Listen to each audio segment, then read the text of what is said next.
भारती को प्रणाम करते हुए आप सबके गुरु माता पिता को प्रणाम करता हूँ। बच्चों, आज आपकी खास बात कर रहा हूँ, इसलिए आपको ढेर सारा लाड प्यार और सभी लोगों को सुबह की राम राम। बहुत सारे बच्चों को गैस बनती है, गैसेटिक बॉडीज होती है और उसके हाथ पर निशान बिल्कुल स्पष्ट होते हैं। ये गैस बड़ी खतरनाक चीज़ है, ये बहुत सारी परेशानियां देती है। चाहे गैस जिसे अधोवायु भी कहते हैं, ये पैरों की समस्याएं भी देती है, कमर की समस्या देती है, पढ़ने लिखने में दिमाग कमज़ोर करती है, गुस्सा कराती है, जिद कराती है और हार्ट की भी प्रॉब्लम देती है, अर्थराइटिस की भी प्रॉब्लम दे सकती है। इसलिए बच्चों, आपको गैस से बचना होगा, क्योंकि इससे आपका कंसंट्रेशन डिस्टर्ब होगा, आपकी मेमोरी कमज़ोर हो जाएगी और साथ ही साथ आप लगातार बीमार रहने लग जाएंगे। लेकिन किसको गैस होती है, उसके क्या लक्षण होते हैं, ये मैं आपको आपके हाथ पर बताऊंगा। क्योंकि कई बार ऐसा होता है, इनिशियली किसी को पता नहीं चलता, लोगों को समझ नहीं आता कि हमारे गैस बन रही है, इससे ये पीड़ा हो रही है या इससे ये परेशानी हो रही है। हाथ पर कुछ एक रेखाएं हैं, यदि वह हाथ में होती हैं तो ये तय है कि गैस बनेगी और इस गैस से आपके लिए बहुत सारी परेशानियां ज़रूर उत्पन्न हो जाएंगी। और बच्चों, ख़ास तौर से आपको बचने की इससे कोशिश करनी चाहिए। सामान्यतः गैस को एक बड़े आम तौर से कही जाने वाली बीमारी की तरह से ले लिया जाता है। बहुत सारे लोग तो गैस का नाम सुन के हंसने लग जाते हैं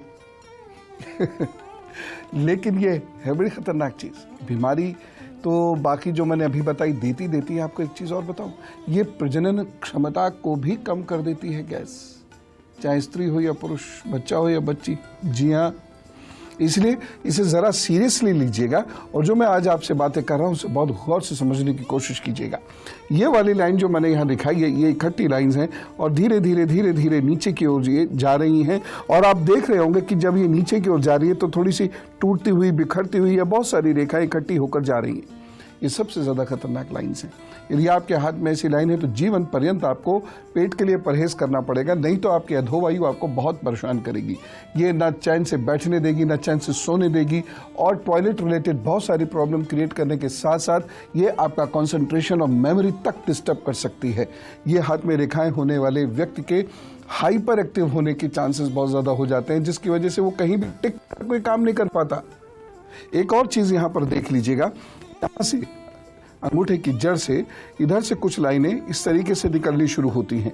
यदि ये लाइनें आपके निकल रही हैं तो कम से कम 25-30 बरस लगते हैं इसे रोक देने में, लेकिन जब ये रोक देगी तो भयंकर होगा। इसलिए आज से ही अगर ये लाइन्स हैं तो बहुत केयरफुल होकर खान पान अपना चेंज कर दीजिएगा। और अगर इस प्रकार की ये दोनों लाइनें हैं तो बहुत सारे इलाज हैं, लेकिन वो जीवन पर्यंत आपको करने होंगे। दवाई के लिए तो आप चिकित्सक सलाह ले लीजिएगा। छोटे मोटे मैं बहुत सारे उपाय आपको बताने वाला हूँ आज, आप उसे कर लीजिएगा। अन्यथा आपको मालूम है गैस बहुत परेशानी देती है। ये लाइनें दिख रही है ना आपको, इसके बारे में अभी बताता हूँ। मैं हाथ पे आपको एक खास रेखा दिखाना चाहता हूँ, यदि वो है तो आपको बहुत सावधान होकर पूरा जीवन रहना होगा। इसे बहुत ध्यान से सुनिए, देखिए, समझिए। मैं इन रेखाओं की बात कर रहा हूँ। ये उंगलियों पर यदि आपके ऐसे खड़े हुए निशान हैं और ये गहरे हैं थोड़े से और इसको रेखाएं काट भी रही हैं, कुछ पड़ी हुई रेखाएं काट भी रही हैं इस तरीके से, तब आपको बहुत ज़्यादा सावधान होकर चलने की आवश्यकता है, क्योंकि ये टॉयलेट रिलेटेड प्रॉब्लम्स भी देंगी, ये मानसिक दिक्कतें भी देंगी। ये यदि आपके हाथ में रेखाएं हैं तो आपके प्रजनन क्षमता को भी कमज़ोर करेंगे, आपके शरीर में वज़न को भी ये बहुत कम या बहुत ज़्यादा कर सकते हैं। अपच की परेशानी आपको रहेगी, हृदय की परेशानी भी आपको क्रिएट कर सकती हैं आगे जाकर, अर्थराइटिस की दिक्कत भी आपको आगे जाकर क्रिएट कर सकती हैं। अब देखिए, वही गैस की प्रॉब्लम है, लेकिन इसका असर कहाँ हो रहा है? पढ़ाई लिखाई में नहीं कंसंट्रेशन बनना, बैठ नहीं पा रहे, थोड़ी देर बैठते हैं तो ऐसे ऐसे करके बेचैनी होने लगती है, पैर हिलाने लगते हैं, पढ़ने में मन नहीं लग रहा होता है हमारा। कैसे कनेक्शन है हमारे शरीर का हमारे दिमाग के साथ, इसे समझना बहुत ज़रूरी है। मैं इसीलिए इन बातों पर भविष्य की बातों से भी ज़्यादा ध्यान देता हूँ, क्योंकि ये सब ठीक हो गया तो भविष्य अपने आप उत्तम हो जाएगा। ठीक है ना? तो फिर अभी सिंह, कन्या, तुला, वृश्चिक का हल बताकर फिर आपको अब इस परेशानी का हल बताना शुरू करता हूँ। एक्यूप्रेशर के माध्यम से भी आप इसका हल कर सकते हैं, कुछ छोटे मोटे उपाय हैं उनके माध्यम से भी आप इसका हल कर सकते हैं। समस्या यदि ज़्यादा है तो आप चिकित्सक सलाह लेकर भी समस्या का अंत कर सकते हैं। मैं ये बताना चाहता हूँ, समस्या का अंत किया जा सकता है। हाँ, आपको बहुत डिसिप्लिन लाइफ जीनी पड़ेगी बच्चों।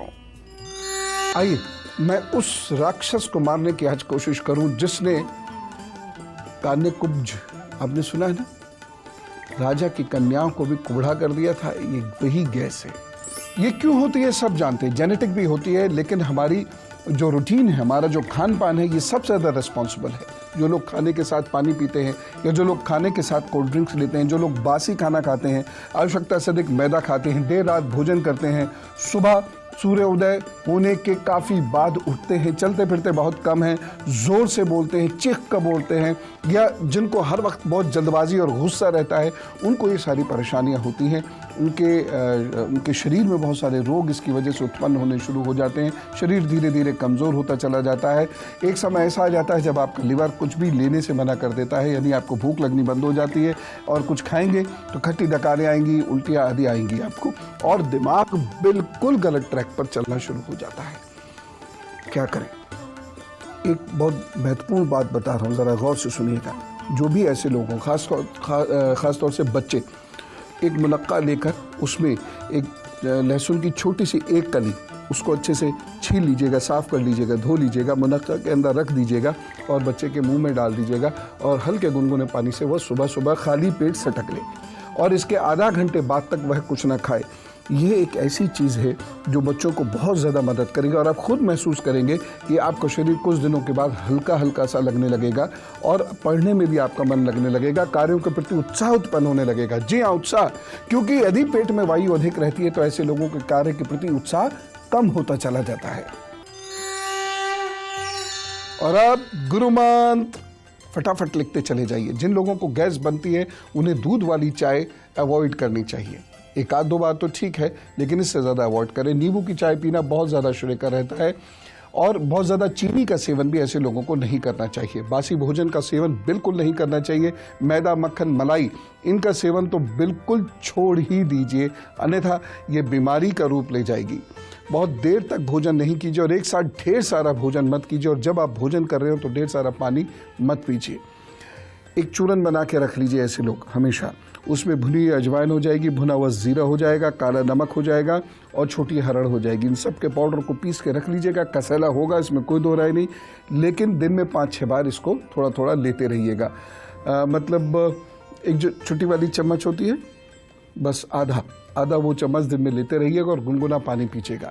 जिन लोगों को गैस की प्रॉब्लम रहती है उन लोगों को ठंडा पानी पीने से बचना चाहिए, खासतौर से फ्रिज का पानी पीने से तो बचना चाहिए। गुनगुना पानी बहुत श्रेयकर रहता है। जिन लोगों को गैस बनती है उन्हें गुनगुने पानी में नमक डालकर स्नान करना चाहिए। इससे उनके जीवन में गैस की वजह से रोग नहीं पनपते। और अब बच्चों बहुत ध्यान से देखो, ये मुद्रा, ये आपने अंगूठे को मिडिल फिंगर के साथ और अनामिका के साथ इस तरीके से जोड़कर और ऐसे बैठना है। खाना खाने के बाद तुरंत ऐसे बैठ जाइए और वज्रासन में बैठ जाइए, ठीक है? तो वज्रासन में इस तरीके से करके खाना खाने के बाद बैठ जाइए। ऐसे तो आप दिन में काफ़ी देर तक भी बैठ सकते हैं। जैसे आप कोई काम कर रहे हैं तो दाहिने हाथ से काम, बाएं हाथ को ऐसे करके बैठ जाइए। धीरे धीरे आपके इससे गैस कम होनी शुरू होगी। तर्जनी उंगली को इस तरीके से यूं हल्के हल्के से मसल कर दबाना शुरू कर दीजिए। इस हिस्से को थोड़ा सा दबाना शुरू कर दिए अंगूठे से। ऐसा दिन में 5 मिनट इधर 5 मिनट इधर कम से कम 5-6 बार करना शुरू करिए और देखिएगा चमत्कार। देखो बच्चों, जीवन शैली बहुत महत्वपूर्ण है। आप बहुत बड़ी बड़ी कल्पनाएं करते हो, बड़ी एम्बिशंस पालते हो, उसके लिए मेहनत भी करते हो, पैसा भी खर्च होता है आपका बच्चों, समय भी बहुत उसके लिए लगता है। लेकिन यदि आपके शरीर में विकार है तो ये आपके दिमाग तक को ढीला कर देगा और आपको फिर काम पर नहीं लगने देगा। इसलिए मैं जो आपको बातें बताता हूँ बहुत छोटी सी साधारण, मैं ढेर सारी चीज़ें तो बताता नहीं, 4-5 महत्वपूर्ण चीज़ें होती हैं। यदि आपको वह कष्ट है तो निवारणार्थ ये ज़रूर कर लिया कीजिए। कष्ट जब बहुत बढ़ जाता है, दवाई जब खानी पड़ती है तो दवाई से आप ठीक तो हो ही जाते हैं, चिकित्सक आपको ठीक तो कर ही लेते हैं, लेकिन आपका वक्त भी ज़ाया होता है, शरीर भी आपका निरंतर कमज़ोर होता है और एक बार रोग पनप गया तो फिर ठीक सोच समझ रहे ना। इसलिए परहेजी जीवन जिएं और बहुत मेहनत करें। कल एक नए विषय के साथ पुनः उपस्थित होगा, तब तक चलो राम राम, नमस्कार।